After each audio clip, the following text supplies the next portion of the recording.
সদর মহকুমা শাসকের তরফ থেকে বিপজ্জনক তাপপ্রবাহে দরকারি সচেতনতা। বিপজ্জনক তাপপ্রবাহের দরকারি সচেতনতা। কি করবেন?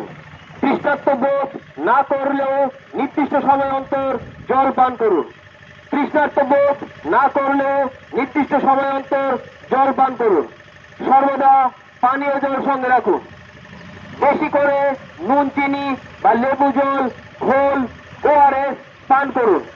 সূর্যালোকে বেরোনোর সময় হালকা রঙের ঢিলে ঢালা পোশাক পরুন।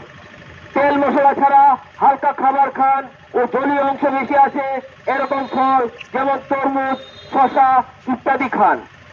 স্থানীয় আবহাওয়ার সতর্কবার্তার দিকে খেয়াল রাখুন।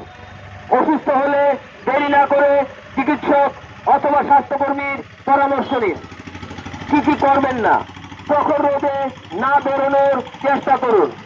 দুপুরবেলা তীব্র রোদে বেশি পরিশ্রম সাধ্য কাজ না করাই ভালো। বেশি প্রোটিনযুক্ত ও মশলাদার খাবার থেকে বিরত থাকুন। রং জাতীয় তরল বর্জন করুন। শিশুদের যত্ন নিন। সামান্য অসুস্থ বোধ করলে বাইরে যাওয়া থেকে বিরত থাকুন। ধন্যবাদ জানাতে সদর মহকুমা শাসক, আগরতলা, পশ্চিম ত্রিপুরা।